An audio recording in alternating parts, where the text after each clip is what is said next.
Ma base au Wapi. Ces gens qui veulent salir Bemba dans cette affaire. Bemba fait quoi? Bemba kota qui n'a bongo na yo. Donc tu n'as pas de personnalité. Ozali Mutupamba. S'il y a quelqu'un qui peut t'influencer, donc Ozali Mutupamba. Tu n'es pas digne d'être leader. Bemba lobby, ok. Je vais soutenir. Père Banda Kolobango Kala. Depuis même qu'il était en prison. Quand il est sorti, il a dit, si l'opposition ne jette pas les dévolus sur ma personne, je m'inclinerai pour soutenir celui qui sera élevé. Et c'est ce qu'il a fait, simplement. Mais si Félix n'a pas ce cœur, si Vital n'a pas ce cœur, mais qu'ils disent à l'opinion, le koso et l'équipe bisonde banana nzambe so ki bisote bato mususu te. Keba banda ko kosaka koloba des bêtises sur les gens. Jean-Pierre Bemba a besoin de cet argent. Boniko Oazolo Bawana, il a l'argent. Biso to respecta Kabaninga. To respecta Kaba leader ya Baninga. Ce qui te lobby to banako sala au UDPS. A sala ka sur notre président. To banako sala no sur Félix. Ce qui va continuer, Biloba Lobana Bango. Nous allons brandir ça le jour, l'heure et le lieu. Qu'est-ce qui s'était dit? Les histoires sonores et visuelles. Nous en avons des preuves. Ils étaient à 4 d'abord. Il y avait qui s'est Félix? Vital, Matungulu et Fayoulou. Le vrai vote s'est passé entre Bango 4. Comment on peut être malhonnête à ce niveau-là? C'est de la malhonnêteté ça. La malhonnêteté à ce point. Et ça vous rattrape toujours quand vous êtes malhonnête. Que Félix dise la vérité à ces gens. Alors la vérité n'a pas tout naïe. Pourquoi il ment aux gens? Et commencer à faire porter les chapeaux à autrui. Ils ont insulté notre secrétaire général. N'a pas formé ces gens de l'UDPS. On voit même des gens au Talier, Boté à Zoloba. Il ne connaît Kinshasa ici qui a 10 ans, qui vient de découvrir Kinshasa. Il ne connaît la politique qu'il y a que 4 ans.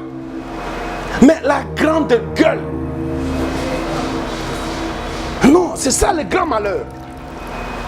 Mais je pense qu'à un certain moment, nous allons découdre avec eux pour qu'ils arrêtent, qu'ils sachent qu'ils n'ont pas ce monopole. Et quand nous disons UDPS,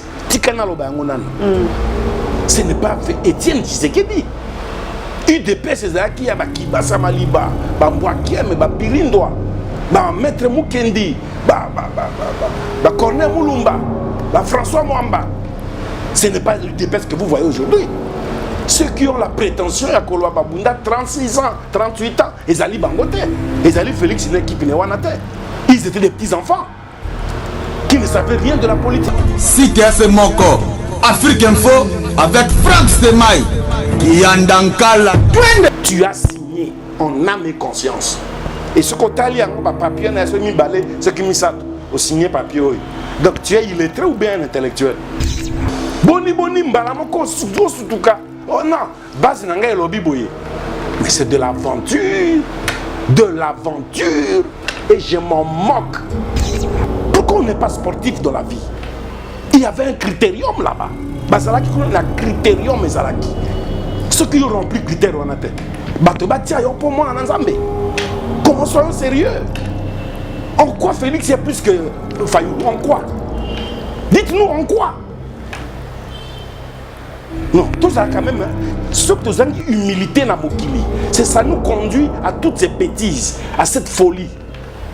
Chadari n'est pas aussi grand qu'il est. Mais il y a eu la grande réunion de la majorité. Balobi, bon, on va le porter. Et c'est ce qui se passe. Est-ce que Chadari, comme tel, il n'était même pas président d'un parti politique? Il y a des forces plus importantes que Chadari, Bazavana. Babati, Banani, ils sont là. C'est ça le décor qui était planté. C'est ça l'explication. Ngaïnde mona nanzambe. Ngaïnde Yesu Masia. Soki ngaïte mokile kufi. Soki vitalité, ngaï vitalité, rien d'autre. Soki ngaï Félixité, rien ou d'autre. C'est ça l'interprétation. Il y a acte na bango. Nano makambo silité bino aussi au panzi on va gagner. Et immédiatement après, Kakabino mi balewana, Batubozolo Bate, te retirer signature na biso et les mêmes phrases. Base na biso les mêmes phrases. Voilà. Ça veut dire qu'ils ont un maître quelque part. Maître wana mutazo pesa bango mitindo. Restaurant L'Orangerie. Les restaurants L'Orangerie vous offrent un cadre idéal, surtout un service de qualité. Poulet au makala, soukanelengi. Chaque samedi, buffet congolais à partir de 12h, accompagné de la musique douce du groupe Les Professionnels. Notez bien, les enfants de moins de 10 ans payent la moitié de la tarification. Notre adresse, boulevard du 30 juin, arrêt Vodacom, en diagonale de la banque BCDC à Kinshasa-Gombe. Pour tout contact, contactez-nous au numéro plus 243 99 000 77 77 ou au plus 243 81 493 78 44. Restaurant L'Orangerie, Koudia Koussia Balala. Bienvenue à tous et surtout bon appétit. Bana King, Bana Dar es Salaam, Bana Poto, Bana Mokil Mobimba, Site Ase Moko, Afrique Info avec Franck Stemai, Yandankala, Twende. X-Bass, Marandura, Franck Stemai. Et voilà, bonjour à vous tous, bonjour à tout le monde, vous êtes branchés sur Afrique Info, votre émission J'aime mon pays représenté toujours par Gloria Olangui, votre simple servante. Nous sommes déjà dans la commune de la Gombe, dans le bureau il y a MLC, c'est le ventre des mondes, papa, Désiré Mbozouamboz, il est parmi les membres de MLC par rapport il y a 2 jours en Gombe, à faire, je demande ma base, à faire, je retire le mois. C'est pour cela que nous sommes là, déjà on va en parler avec lui par rapport à qui sont aussi des opposants et République démocratique du Congo MLC, dirigé par le président lui-même Jean-Pierre Bemba. Dernièrement, j'étais avec Papa Mbozi, il m'avait assuré que Bemba a proposé à candidature à la campagne. On n'a pas compris pourquoi il y a Jean-Pierre Bemba.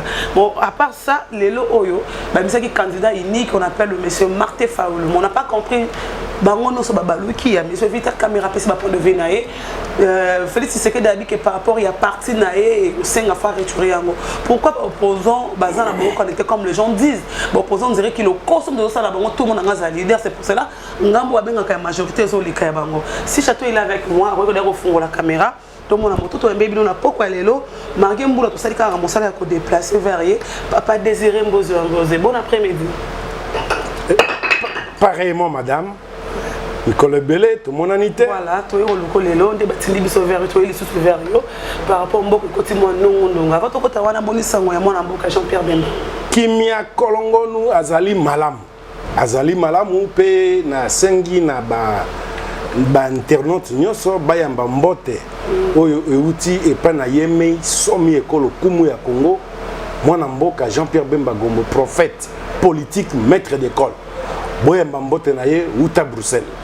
Oui, à Bruxelles, moi, je suis Jean-Pierre Bemba sous Congo par rapport à l'élection en décembre, il faut voter, il faut y appeler la Tazate na 4, mais il faut qu'il y ait à voter président, député, programme, le 23, on commence déjà pour la campagne. Aussi au lobby, il y a solo Jean-Pierre Bemba Gombo, Azali Moto Oyo, Ayebi pe atosi Mibeko, Yamboka. Nengemoko ateyaka mateya wana na kati na MLC. Kotosa mibeko koyeba mibeko ya mboka ya ko voter ndenge yaka kotia candidature na ye pe akoya ko accompagner ba candidats députés nationaux députés provinciaux pe candidats communs ya opposition Jean-Pierre Bemba Gombo akoya komi a quitter na ba devoir civique na ye wana ezali solo ye kolobate akozonga Congo te ya keikuna misala mizali ebele tala moto azalaki te 10 ans et demi 11 ans akangamaki pe lelo azali kotambola bisika biso pona kofungola nzela oyo esengeli mboka na biso etambola bo mikili misusu mitambolaka etambolaka to ebazana no parce que il faut y appeler pour accompagner ba membre oyo ya MLC oyo ba poster que ba député provincial national est-ce que azaka katina décembre na vote to na novembre awa o eske mikoko tanga to mona mboka Jean-Pierre Bemba. azali na agenda na ye akoki koya un jour 2 jours 3 jours une semaine ndenge agenda na ye ekotinda akokokisa yango akoya tozali lokola bamisusu te. Le roi Bamissou, les gens disent que MLC, on dirait que pour nous, moi, tout la position de fixité. MLC en général, position physique, réseau, pas mboso ko bani par rapport à wana. Ezali bato yo ba yebi politique te. Bango nande balobaka bongo. Ba dongolo miso bango nde balobaka bongo. MLC soki afungoli monoko pona koloba ezali likambo oyo ekosala mape bakosala. Yango wana nde tolobaka bilobela te makelela wenze ezali biso MLC te. Biso tozali lingomba oyo nyonso tosalaka tovanda tososoli yango totali mabe na malamu na yango pe soki tosali yango towanganaka yango te tondimaka tolobi iyo tosalaki yango po tolobaka tokanaka yango vala boyene totambolaka bayebaza kolinga tosala nini toganga na balabala position na biso na moya lelo ezali clair et net ya liboso toboyi machine à voter ya mibale fichier électoral il faut la nettoyer. Yamisato. Maso malobama qui n'a pas leader et opposition. Ba bimisi candidat comme ba bengi Martin. Oui. Biso tondimi yango po toloba ki po signature ya mokozi na biso ezali wana. Boyende ezali. Biso MLC tozala kambilinga mbilinga te. Tozali bato oyo tomoni ke mboka na biso ezali kokufa po molongo mozalaka te. Mon est à côté, tu as la première pour le bic et machine à voter. Pourquoi MLC bobo machine à voter? Et là, on est poussé, bino que la machine, oh, tu vas bengi, il y a voté au sein le 23 décembre 2018. Maman Nangai, il y a liboso, et là, quand on va bengi électronique, na katina système, il y a vote na biso, et pekisa mi na mibeko. Mobeko na biso et boy utilisation, usage. Il y a matériel, informatique, électronique, na kati ya vote. Nanga asali escroquerie yena kabila na batona ye. Mais biso toza ko boya tolobi to kondima yango te ça fait aujourd'hui presque une année. Mbula mobimba toza ko beta sete na likambo ya machine à voter. Ya mibale tozo boya likambo ya fichier corrompu. On dirait aussi que on dirait que on a besoin de la messe, loi na bango. Tu as besoin de machine. Maye biso toza ko boya pe ekosimba. Ekosimba pambate pression oyo biso toza ko sala ekobota mbuma. Nzambe azali. Nzambe azali. Bato bakanisa ke Kabila nzambe basala ka ebuzoba. Tomona ka ba président de la République ebele baleka na mboka oyo. Joseph Kasavubu. Tomonaki, un grand homme populaire, Emery Patrice Lumumba. Namboka Oyo. Un grand spiritualiste, Simon Kimbangu. Namboka Oyo. Mobutu Sese Seko, Kokumbendu Azabanga. Namboka Oyo. Mouze Kabila. Namboka Oyo. Et il y a fortiori Kabila. Pona nini, Batwazo Kanisake, Azana ba capacité exceptionnelle. C'est pas vrai? Buzoba na biso ba congolais. Buzoba na biso elataka biso. Yango ne pesa ka nzela ya kosala nyonso alingi kosala. Tango pression esale maki avec akoki kosala troisième mandat. Et koki samite. Si ameki ati tembeboti batona e bazu ba banderole ba panzi ville mobimba. Candidat Kabila candidat. Et suka wapi? Bozui do faire au bonzima kité. Bangonde bazu bangonde. Tu bozui moto là musu bondima ba kasi botia musu bahati ba kotia no ba memi na sika mo bondima kité. C'est ça justement. Ba binisi ndakala batie. Ndakala ana pas molia monzere makasa zo. A comme on dirait qu'on est même na fête parce que combe ko tanga ma partout Mama Olangi oyebi ngai na tikala kaseko moto yo bo moto esalaka. Soki ye Shadari azali solo candidat oyo Kabila pesi mais na koyebisa yo ke na kati na bango kuna ezali mbutu yo ebindeni po na ngambo na bango tozana politique ti tozana politique tokotaka na basalon politique tozana bandeko bazali kuna tovanda pe to solo ina bomoto tolongoli couleur politique to solo ina bomoto to solo li po na Congo Yo pour n'enfant batana ni les dauphins. Nazaki na tina koyeba te nani kuna. Mais mon problème ezali kaka ke lolenge ba bimisa ye ba imposer Kabila imposer ye na bango baso. Pe lokola bazalaka kuna iyo amen oui alléluia. Yango esalemi bongo. Yango esalemi bongo to yeba lelo MLC na combien de députés au ba postuler na kata République démocratique du Congo. MLC ezali le premier parti politique na RDC Mobimba. Oyo a aligné ba candidat député nationaux koleka ba parti politique nyonso. Combien? 489 candidats députés sur 500. On a besoin de personnes. 500. Bino soko bo asire bino soko si. To aligné na ba siège nyonso. Sikoyo poto ya seninde sali que 11 elongwa. Donc 10 et puis moko et salemi na nini na poto nanga tiawa na cour constitutionnelle nde balongola ki moto ya mizomi na moko. Et de tikali 89. Botika 89. Mais toi aligné ki 500 sur 500. To linga bo dominer bino ndeka bo konza. To dominer te boyende parti politique boyende démocratie ezalaka. Mais pourquoi bo poser boté mara mingi bato basala mingi na babengi na seni. Boté mena to mona boté même mal boté lemela le apôtre boté mesu inang. Pourquoi bi bato bataka na machine à voter wana babenga bato bazaka ba président ba simba ici kana bataki na voter boté mena raba on sa base de quoi? Po basala kamabe. Bakambaka institution on a ndenge esengisa mite bayaka na fraude bayaka na parti pris lokola nanga zo la kisa polele ke yeza la kande PPRD yeza la kabiliste yeza li moto est oyo ye nanga zo la kisa ngwana donc ça ne va pas pe asuki wana te azoya ko buka mobeko na kati tukoti kaya sala buzo ba ngo sala kuna te ezemboka na yete c'est le pays de tout le monde. On dirait c'est propriété na ye asala nango ya lingi yango toboyela ka bango tokotika bango te mboka ezali ya bango moko te Beaucoup d'alliés à Bango Mogote, j'aime mon pays, le mission avec Papa Mbozambozi, Papa Désiré, le lot monde ba bandera le thème ba fiche bimi déjà ba député ba postulé. Mais on n'a pas compris ba pengi ba yeba. Critère ne sanga montage à député. Diplôme le temps en gros comme motomo la qui est danseuse a postulé pour à député dans le parlement. Motada qui est kuluna a postulé pour à la député comme déjà honorable. Critère ne sanga montage na République démocratique du Congo a comme député mon lobeli a peuple na kati ya parlement.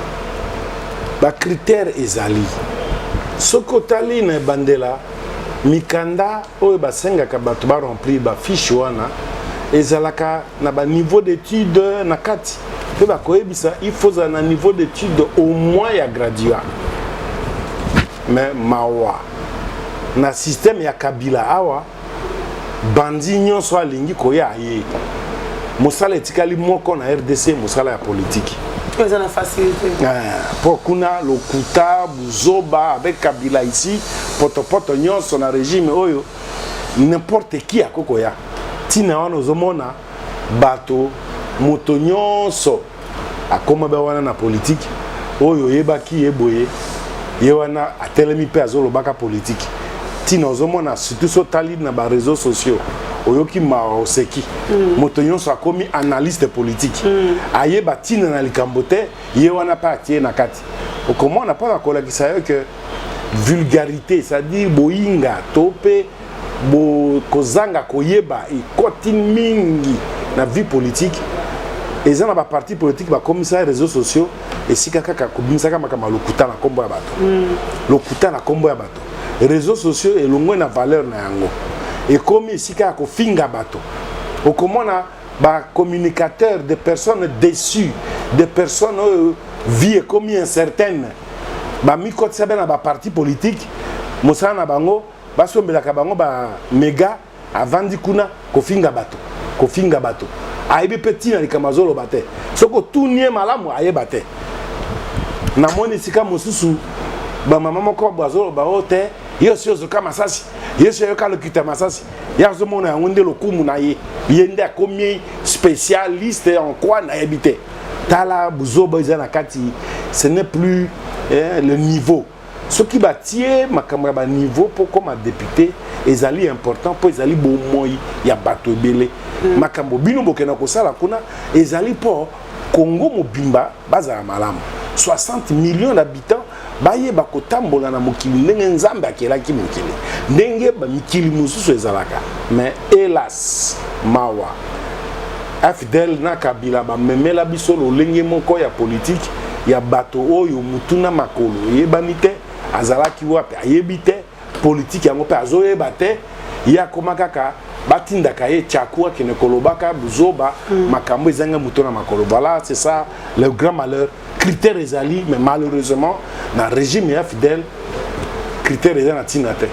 Critère Rezanantinate, Félix Tshisekedi retirer sa signature et Indi Moboulou Nakata Kinshasa retirer ma signature de cet accord de Genève parce qu'il était rejeté par la base de mon parti IDPS. Là c'est message vidéo de Étienne Félix Tshisekedi. Votre point de vue par rapport à Vital Kamerhe et Félix Tshisekedi. Tomoni même Nandako, il y a Vital Kamerhe, Bande Bazoganga Nandako, et Tobo, Martin Faoul, et devant mon papa, Bande Bazoganga. On a moni peu vidéo, Oyo, et notamment la partout, Oyo.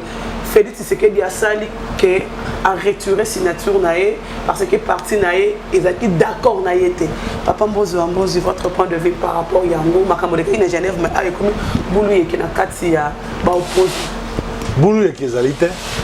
Nga nazana Kisasa wa tango sango wana yaki nazana Kisasa na ba aventure sale mignonso nazala kira nazoyo kapé na moni yango.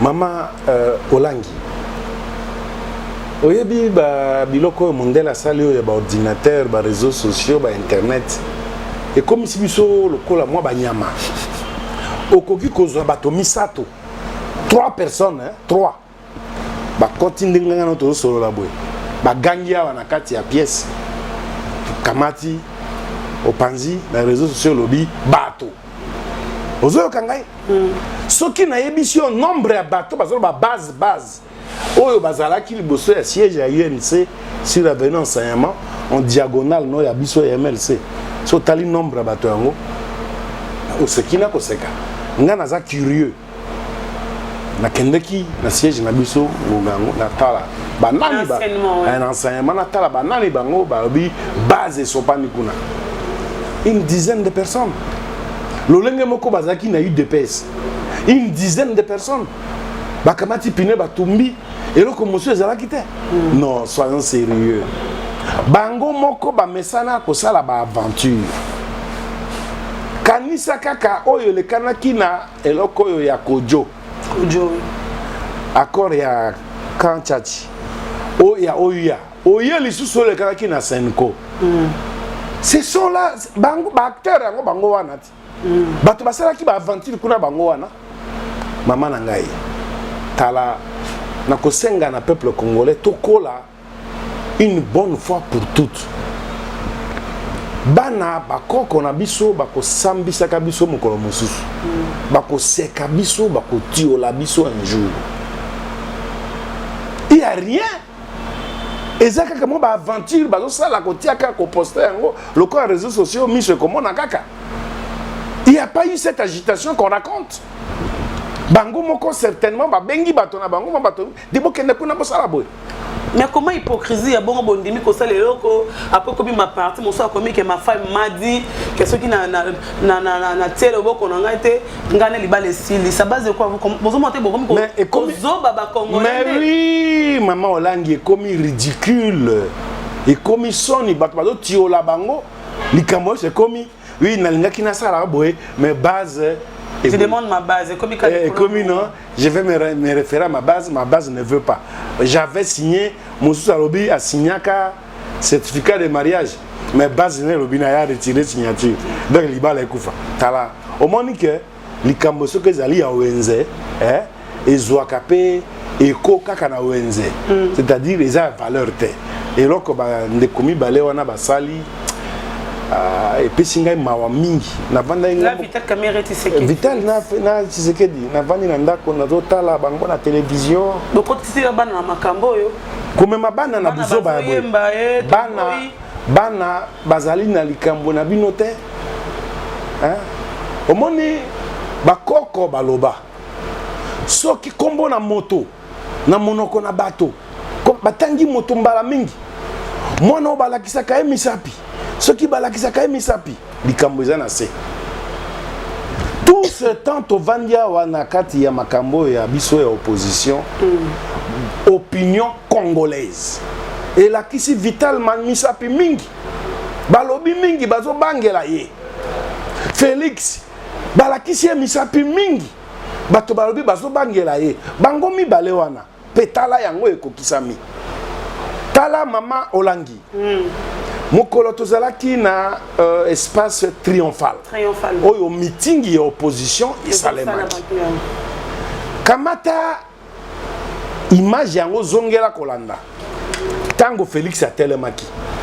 Tala liboso maloba ya lobaki alobi tomeli mbondo bololo. Nzambe ayotali pe bato bayoki.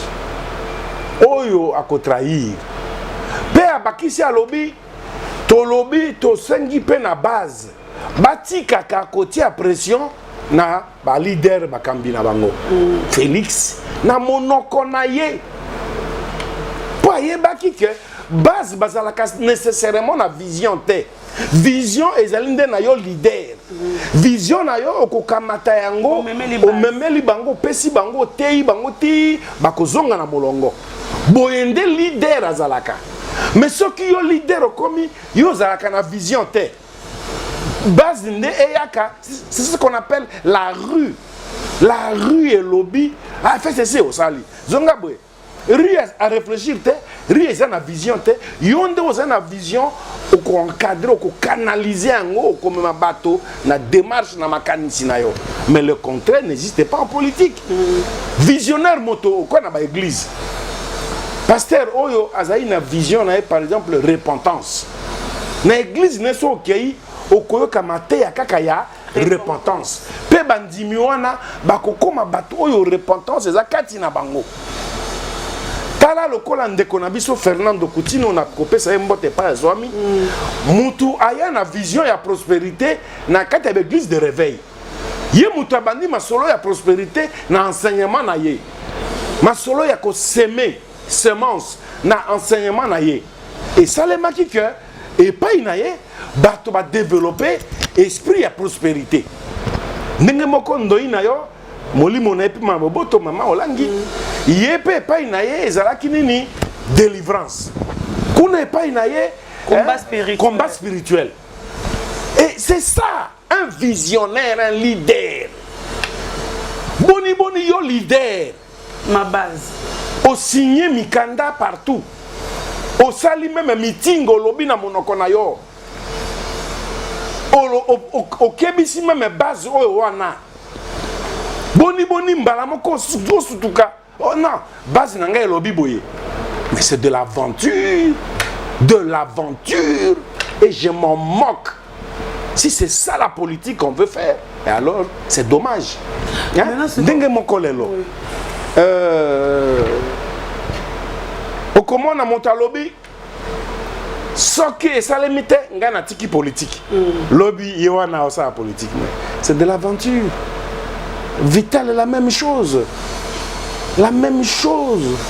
où on veut où on ne veut pas et ce qui est kebina ngote on dirait bango mibale bazali na un même laboratoire et vous commandez bango ils relèvent d'un même laboratoire. Le même jour, à des minutes près. D'abord, on a avant yango. Bango mi balé na ba réseaux sociaux. Ba panzi sango déjà. Nano ba salaki élection kunate. Nano ba poni candidat commentaire. Félix a tweeté. Vital a tweeté. Je suis déjà candidat. Je remercie le peuple congolais, je remercie la famille politique de l'opposition. 2 jours avant, Babi sa candidat quand même. Aux hommes on a déjà, c'est ça le décor qui était planté. Soki ngaïte moto mosusute.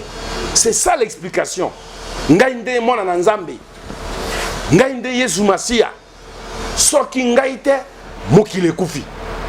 Soki vital te, ngai vital te, rien d'autre. Soki ngai Félix te, rien ou d'autre. C'est ça l'interprétation. Il y a acte na bango. Ba salaki yango 2 jours avant. Oyo abimisi, oyo kuna abimisi. a tweeté, oh yeah, Assis a gagné. J'ai même des images, bande de commencer à Bruxelles, tant Félix a lobby que yeah, Assis a gagné. Bah, bini ce côté dans au Seki et puis qui mawa. Franchement. Et voilà le même laboratoire. Bangomi balé, bah ça le même acte. Nano makambo silité bino aussi au panier on va gagner. Et immédiatement après, kaka bino mi balé wana, bato bozolo baté, te retirer signature nabiso et les mêmes phrases. Base nabiso les mêmes phrases. Voilà. Ça veut dire qu'ils ont un maître quelque part. Maître wana mutazo pesa bango mitindo. Maître pesa bango mitindo. C'est pour cela que les gens disent que la majorité est à la maison pour les ramener opposants boza babulu yeke o boko ko vendre c'est comme on pour boza na soif faire comme on a boko bokonzi ba yebi ke boko simba te batira moi zik na kati. Non maman, ezali forcément yangote. Majorité bazali na un intérêt commun. Mbongo ya caisse ya l'état. Hein? Mbongo na kati na caisse ya l'état baza ko yiba yango ndenge balingi. Ba oyo baza ko yiba yango baza na accès na yango bazo kenda. Pe ba oyo baza na posa na yango bazo kenda pe kozwa. Et régime ya Kabila bazali na réputation ya corruption ya kosomba bato. C'est de ça qu'il s'agit. Deuxièmement, bazali na un seul chef. Mais biso na opposition yango wana te. Biso na opposition bakolo ba base bazali. Oyo kuna na biye base na yo, oyo base na ye. Mais maman Olangi bazo bosana eloko moko mboka Congo. Kamere n'a pas derrière lui la base de 60 millions d'habitants. Félix n'a pas derrière lui la base de 60 millions d'habitants. Il dépaisse. Mais non, mais lui dépaisse, c'est quoi? C'est 60 millions d'habitants. Non, soyons sérieux. Et quand nous disons UDPS, ce n'est pas fait Étienne Tshisekedi.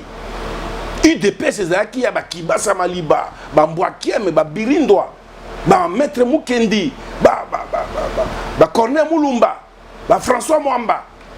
Ce n'est pas l'UDPS que vous voyez aujourd'hui.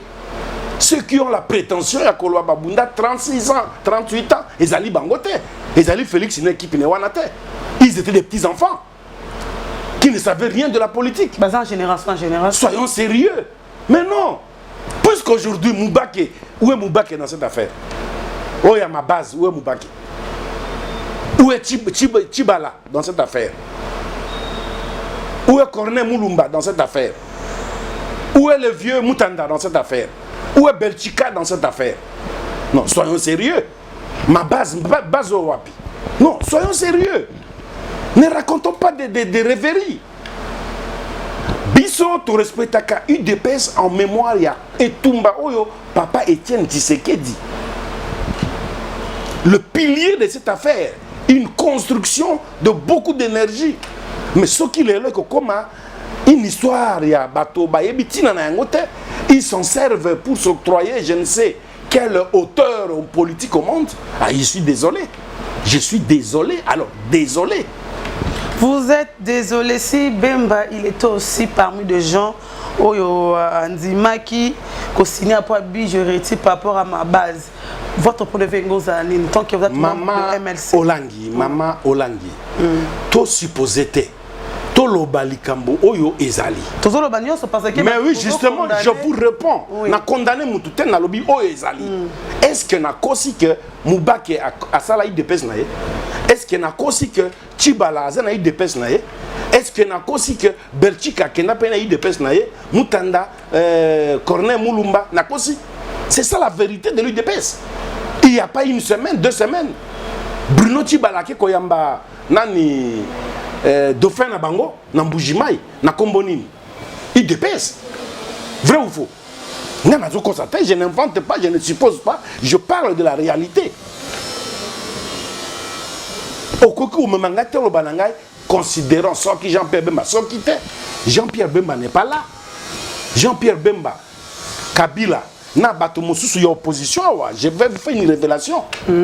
Était complice na bato bakeko tia pression par la Kabila et que il faut bolongola ya za la candidature. Ce gars candidat, tu as place tête, tu as servi binoté. Vous voulez qu'on vous le dise? On a besoin de ça. Mais non, nous sommes matures.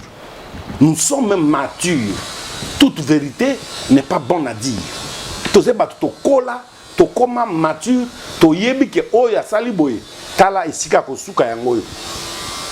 Ça, je vais vous le dire. Jean-Pierre Bemba, Tango, Kisasa, Kabila, na Batona, na Badongolomi au sein de l'opposition. Ceux qui vont continuer, Biloba, Loba, na Bango.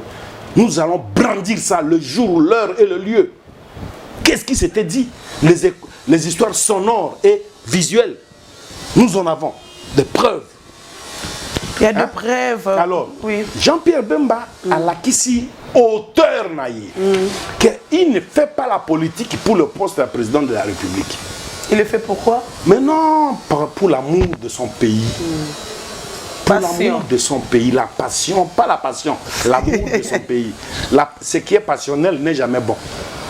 Alors, Bemba Kisasa na seni na batonaye baluki balongoli kombo naye. Alors, Bango, Tango quoi? Vous remarquerez aujourd'hui, climatiseur les athées, toujours toka, une gestion calamiteuse. Ce qui te le dit même que Papa José Azana Bisso na salle, a meka ko activer ngo. Au comment a meka ko activer ngo. Et vous verrez Jean-Pierre Bemba à la kisi que Azali moto oyo azosa la politique pour l'amour de son pays. Balongoli kombo na candidature. Non, les gens disent que Jean-Pierre a limbom. Je vous en prie, ce sont des petits messieurs. Ce sont des petits messieurs. Ne me poussez pas à parler comme eux. Oui, qui est maman Olangi? Koti nangana lo baloko la bangote. Hein? Pour bon bozo beta bango banzete, mais pour tabi pour to beti bango nzete. Bozo choquer bon bozo lo maman, élection il y a 4 personnes. Qu'auriez vous voulu qu'on fasse? Il fallait motomoko abima. Il fallait 1000 personnes babima. Pourquoi on n'est pas sportif dans la vie? Il y avait un critérium là-bas. Bazalaki on a critérium ezalaki. Ceux qui ont rempli le critère on a été. Batobatia yo pour moi en Nzambe. Comment soyons sérieux? En quoi Félix est plus que Fayoulou? En quoi? Dites-nous en quoi? Non, tous a quand même ce que nous avons humilité na mokili. C'est ça nous conduit à toutes ces bêtises, à cette folie. Chadari n'est pas aussi grand qu'il est. Mais il y a eu la grande réunion de la majorité. Balobi, bon, on va le porter. Et c'est ce qui se passe. Est-ce que Chadari, comme tel, il n'était même pas président d'un parti politique? Il y a des forces plus importantes que Chadari, Bazana, Babati, Banani, ils sont là. Mais ils se sont dit, ok, c'est le choix du chef. C'est ce qui nous a imposé. Tondima Koza derrière Kabila. Il y a Poni Chadari. To unir la force na biso to tombola. Ceux qui bossent l'élection, bino 4. C'est que les gens ne savent pas et refusent de le dire. Ils étaient à 4 d'abord. Il y avait qui c'est que Félix, Vital, Matungulu et Fayoulou. Le vrai vote s'est passé entre Bango 4. Comment on peut être malhonnête à ce niveau-là? C'est de la malhonnêteté ça. La malhonnêteté à ce point. Et ça vous rattrape toujours quand vous êtes malhonnête. Que Félix dise la vérité à ces gens. Alors la vérité n'a pas tourné. Pourquoi il ment aux gens? Et commencer à faire porter les chapeaux à autrui. Vous voyez les lots, tu vas dire banda konabiso, tu zongi na ba famille. Vous voyez Jean-Pierre Bemba sortir, aller chanter au nom de Fayoulou. Vous voyez ça? Et c'est vrai? Alors pourquoi il y a non, ça c'est l'habitude de UDPS, des méthodes fascistes. Dans la rue. Et ceux qui croient en eux, ce sont certainement des gens tissés des mêmes esprits. Et finalement, que tout ce qu'ils racontent, un exemple simple, publier que Félix est déjà retenu comme candidat commun. Publier qui a monté. Nakosi. Maman, Ndima, internaute, voilà. Ils avaient publié 2 jours avant. C'est ça leurs habitudes. Raconter ce qui leur passe par la tête. Non. Vous savez, à un moment donné, on s'est dit, on sort de la réserve, on va rentrer dans la même dimension que Bino et vous verrez qui aura tort, qui aura raison. Non, ça ne va pas. Je voulais simplement préciser ceci. Bemba est un modèle de leader politique. Il se dit, il ne donne pas, il ne jette pas tout parce qu'il veut absolument devenir président de la République. Il a accepté sportivement les mesures, les recours judiciaires à Kinshasa inexistantes. Tout est fait en co. Il n'y a jamais eu un jugement contre eux. Il y a Souka et clôtura un jugement irrévocable. Égalité. Il y a que Kinshasa, avec certains de l'opposition, qui sont allés travailler pour coincer Bemba. Nous le savons. Bemba lobby, ok. Je vais soutenir. Père Banda Kolobango Kala, depuis même qu'il était en prison, quand il est sorti, il a dit, si l'opposition ne jette pas les dévolus sur ma personne, je m'inclinerai pour soutenir celui qui sera élevé. Et c'est ce qu'il a fait, simplement. Mais si Félix n'a pas ce cœur, si Vital n'a pas ce cœur, mais qu'il dise à l'opinion, le koso l'équipe bisonde bana na nzambe so ki bisote bato mususu te keba banda ko kosaka koloba de bêtises sur les gens.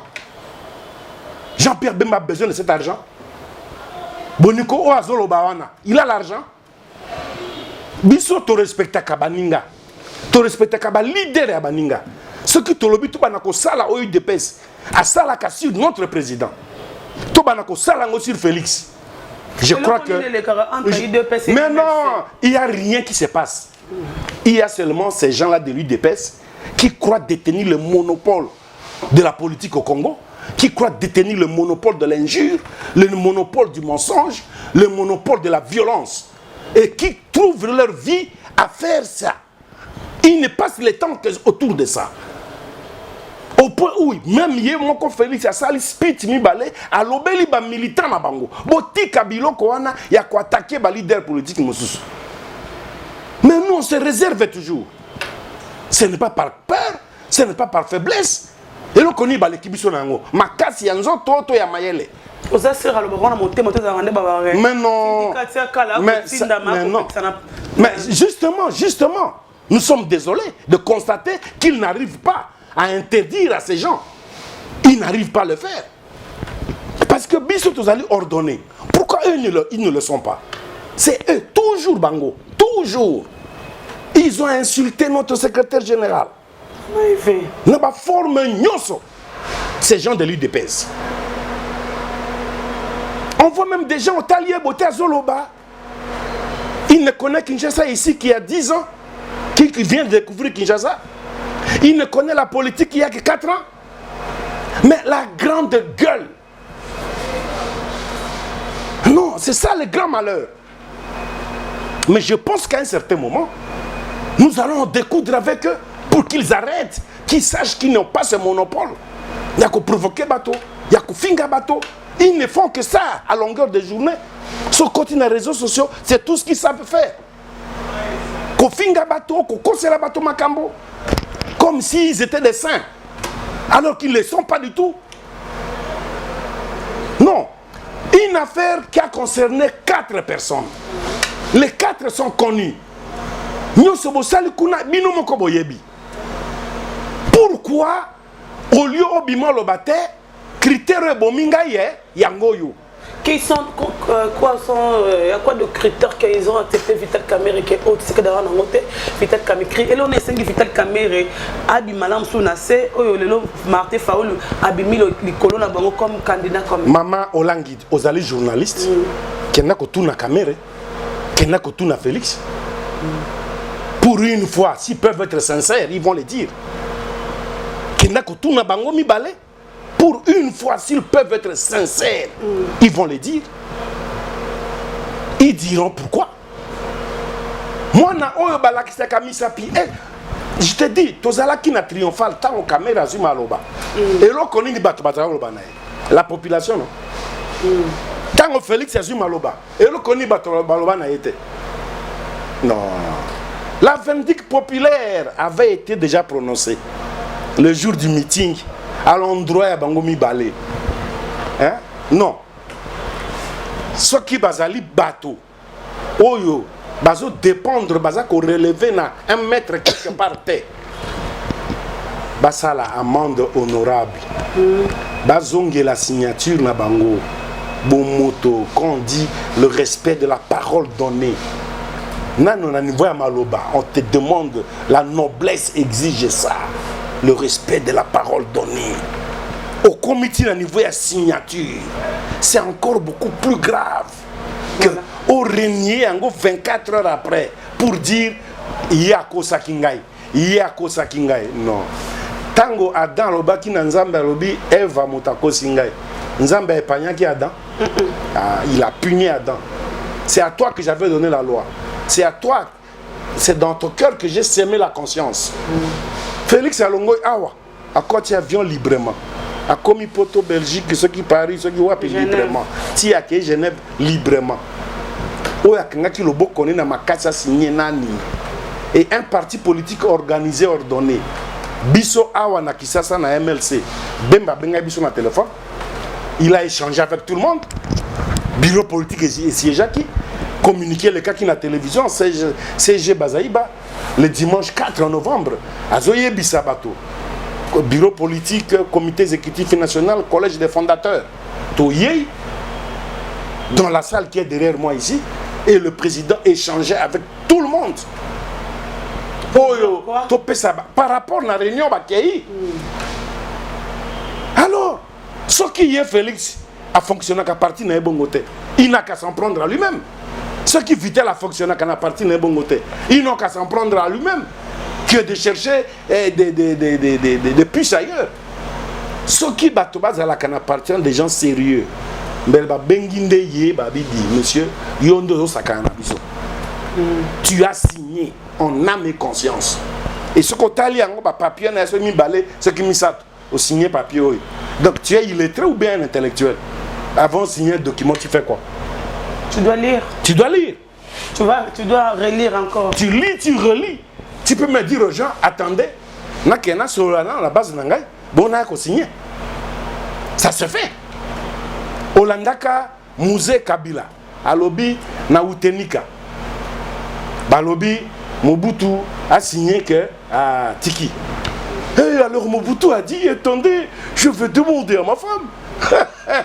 C'est comme Victor a demandé à sa femme après. Mais après et non avant. Voilà.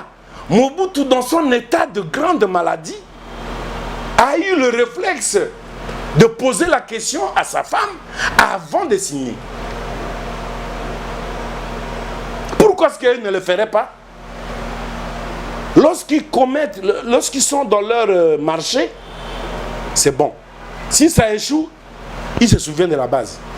Mais lorsqu'il va dans son marché, là c'est bon.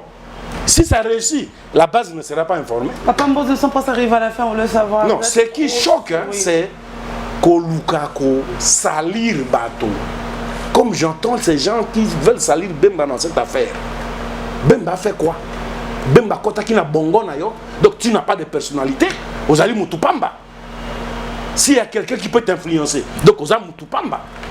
Tu n'es pas digne d'être leader. Au lieu d'assumer. Vous êtes sûr que le 23 décembre, élection est la présidentielle? Être sûr ou pas, cette date nous a été imposée par Nanga et Kabila. Nous travaillons par rapport à cette date. Nous sommes arrivés à parler maintenant de la culture, équipe nationale, Congo-Brazza RDC. C'est dimanche, il y a match. Aujourd'hui, il y a nos joueurs internationaux qui viennent dehors du pays, dans le stade, ils vont s'entraîner. Retour de Trésor Poto, retour de Youssouf et Mouadou par rapport à ça. Je regrette la belle époque de la Coupe Moseka. Ndaye Mutumbula, Abeliawa, Moutouazouye n'a pas soin. Un compatriote africain, hein, Nani Eto Samuel. Franchement, il y a un gouvernement ici, des bandits, des criminels qui n'estiment pas que Bazo Boumamboka, Botika Bolingite, ils sont décidés à nous exterminer en passant par des magouilles et un modèle Nyos. Je souhaite bonne chance à ma jeune compatriote à Léopard. Nzambe nde a guidé bango. Nzambe a pesa bango une énergie où il y a roi David pour remporter victoire. Mais ce qui Koloba, qui est une équipe nationale qui est entretenue comme les autres équipes nationales, trop. Le retour de Youssouf Moulumbu est 13 ans pour tout. Oui, mais techniquement, Mangana beta balle. Mais techniquement, âge va comme yango des gens inquiétés. Ils n'ont plus la sagacité virile. Il y a beta balle. Mais quoique expérimenté, il y a des exceptions. Tout le monde a Roger Mila, à un âge très avancé, il avait 36 ans, je crois, 37 ans. Mais c'est la coupe Oyo. Roger Mila a fait la gloire du Cameroun. Donc, il est fort probable, on a 5 Nzambe, que Atoni Saz, le trésor pour Touna Youssouf, Nanguya Moko ya Makasi, pour Age Nabango, ici et Poussani. Mais ce qui va causer là, comme des présences Moko instigatrices, très bien. Très bien, avant il y avait de Oudjana, je on parle de Kanasik, on avait vu dans le Mbakangaki Oudjana, on a vu même premier citoyen, premier numéro 1 de la police générale Kassongo. Avec la petite boîte, mais les lots on parle de Kanasik, à votre point de vue. C'est ça la réalité de ce pays. Quand un pouvoir est en déconfiture, ceux qui m'ont koufi, ceux qui m'ont conduit à une valeur. Mayebo comme kobota mapamba pamba. Et si ka ya salité, et si ka mayebo bota maka. Mayebo zalaka produit ya salité. Donc ce qu'on appelle levure en français. Ce qui va levure comme mon aposo, c'est que zaka salité. Ozaka mbindo, osukola kamala mute. Alors ce qui va salité à boy, Oudjana, Koluna, canne à sucre, mabata rouge, ba kombo ki ba phénomène moko hideuse.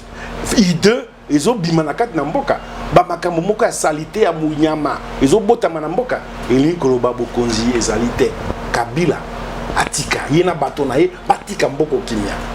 Et moi dire tout le monde, tous les diasporas qui sont dehors du pays. Na kosenga na bandeko ya diaspora bitumba tozali ko bunda ezalité pour un sentiment individuel. Tolandi ba vidéo ebele et quelque part Tobani kokoma inquiet. Musala pe esengo oyo congolais à Kisasa à Zalaka kozila na bande ko diaspora et combien un peu dénaturé. Ba oyo kuna ba finga, ba menacer, ba attaquer acteurs politiques, ba sacrifice bande ko biso pe toza ko sala awa ezali ebele. Il ne faudrait toujours pas kozala ko juger bato, Te to bundande elongo. Et si kabiso to suki bino bobakisi. Mais zalate beaucoup misayango lokola un sujet spécial particulier qui vous est accordé par Dieu comme menacer bateau. Te ndenge na yoka ki bande komoko non ils vont s'attaquer à Bemba à ça ils ont interdit eza makamusu su bandeko bozo aka réserve. Tout ne vous est pas permis. Vous êtes de la diaspora mais kuna boyebi pe malamu keza mboka na binote. Et mboka bapaya mboka na bisunde awa to bunda awa pomboka za malamu soki moninga ndeko azo telema quand même azana ba sacrifice liwa azo affronter liwa pona bisto za malamu to za kana mitema ya kokita to landa ba corruption bazo memela bino ebele poto mona ebele bazaki na diaspora ba yena kisasa ko sala la Kabila et ça et pesa biso ndingisa te to bana ko attaquer bino te ndenge moko bino soki bozaina quelque chose comme observation ya ko sala na ndeko za une opposition et qui atengami boz de la capena moi politesse courtoisie pe bondeko ya ko solo na ye. Merci beaucoup, nous sommes arrivés à la fin. C'était là Papa Désiré Mbozo-Ngozi, MLC. Je dis merci à toi, Chateau qui est à la caméra. Je dis merci à tout le monde. Votre émission J'aime mon pays. On se retrouve prochainement. Bye bye. Restaurant L'Orangerie. Les restaurants L'Orangerie vous offrent un cadre idéal, surtout un service de qualité. Poulet au makala, soukanelengi. Chaque samedi, buffet congolais à partir de 12h, accompagné de la musique douce du groupe Les Professionnels.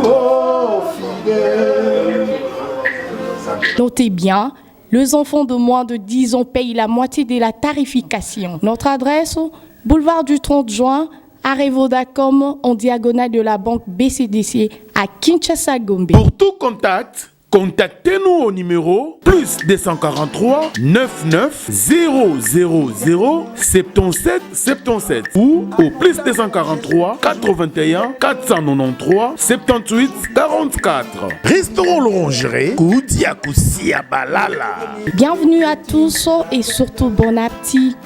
Bana King, Bana Dar es Salaam, Bana Poto, Bana Mokil Mobimba, CTS Moko, Afrique Info avec Franck Semaï, Yandankala, Twende. X-Bass, Maranura,